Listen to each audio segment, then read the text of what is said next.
மணப்பெண்ணின் பிரத்யேகமான திருமணம் விவாஹா தி சென்னை சில்க்ஸ்.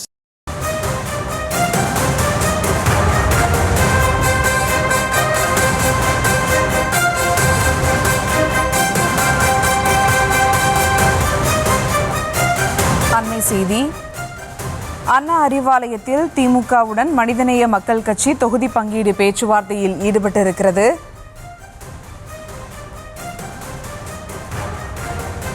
இது குறித்த மேலும் விவரங்களோடு இணைகிறார் செய்தியாளர் பாரி கார்த்திக். வணக்கம் பாரி கார்த்திக், விவரங்கள்.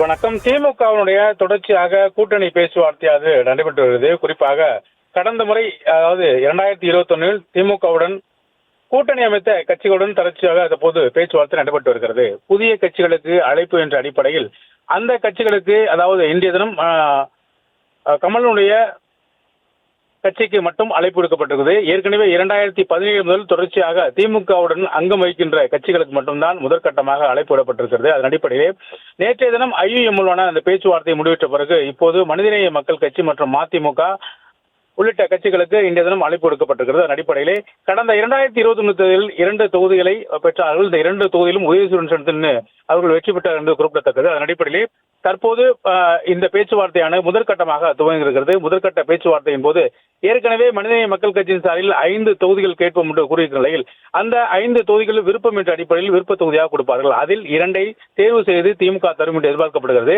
ஏற்கனவே பாபநாசத்தை பொறுத்த வரைக்கும் ஜவஹருல்லா என்றார், தஞ்சை மாவட்டம் பாபநாசத்தில் ஜவஹருல்லா என்னார்.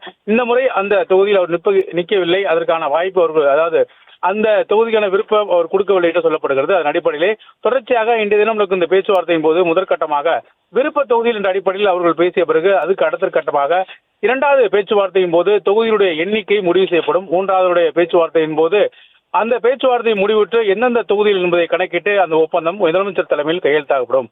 எனவே இந்த பேச்சுவார்த்தை என்பது முதற்கட்டமாக நடந்தாலும் 3 கட்ட பேச்சுவார்த்தைக்கு பிறகு அது முடிவுக்கு வரும். அதன் அடிப்படையிலே திமுக கூட்டணியில் அங்கம் வகிக்கக்கூடிய இந்த மனிதநேய மக்கள் கட்சி தற்போது இன்றைய தினம் பேச்சுவார்த்தையை துவங்க இருக்கிறது. இன்றைய தினம் நடக்கும் இந்த பேச்சுவார்த்தையின் போது 2ஆம் கட்ட பேச்சுவார்த்தையாக அடுத்த முறை மீண்டும் அழைக்கப்படும். மேலும் இன்றைய தினம் மட்டும் மனிதநேய மக்கள் கட்சி மதிமுக என 2 கட்சிகள் காலை, அதாவது 10 மணிக்கு மனிதநேய மக்கள் கட்சி, 11 மணிக்கு மதிமுக என்ற 2 கட்சிகளும், அதே போல மக்கள் நீதி மய்யம் 3வதாக 12 மணிக்கும் இந்த பேச்சுவார்த்தை துவங்குங்கள் என்று எதிர்பார்க்கப்படுகிறது. அதன் அடிப்படையிலே தற்போது மனிதநேய மக்கள் கட்சியினுடைய அந்த பேச்சுவார்த்தை நடைபெற்று வருகிறது.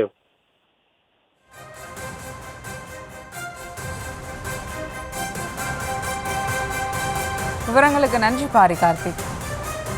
மணப்பெண்ணின் பிரத்யேகமான திருமணம் விவாஹா தி சென்னை சில்க்ஸ்.